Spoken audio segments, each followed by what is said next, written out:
The story of Jesus Christ begins with his miraculous, virgin birth to Mary in Bethlehem, followed by his baptism by John the Baptist and the beginning of his public ministry of teaching and performing miracles. He was eventually arrested, tried by the Roman governor Pontius Pilate, and crucified. After his death and burial, Jesus resurrected on the third day, ascended into heaven, and will return to judge the living and the dead. Birth and early life. Virgin birth. Christian theology holds that Jesus was conceived by the Holy Spirit and born to the Virgin Mary in the town of Bethlehem.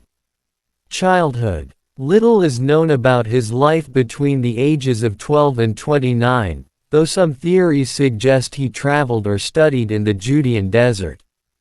Baptism. He was baptized by John the Baptist in the Jordan River, an event that is seen as the start of his public ministry.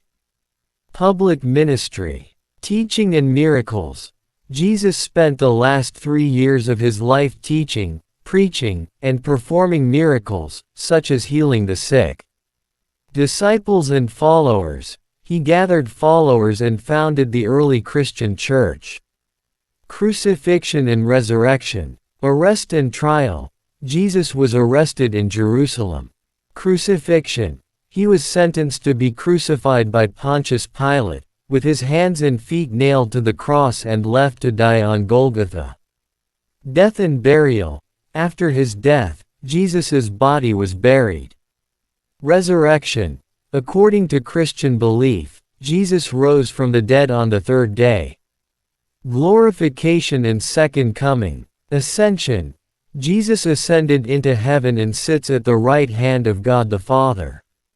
Second coming. He is believed to return from heaven to judge the living and the dead.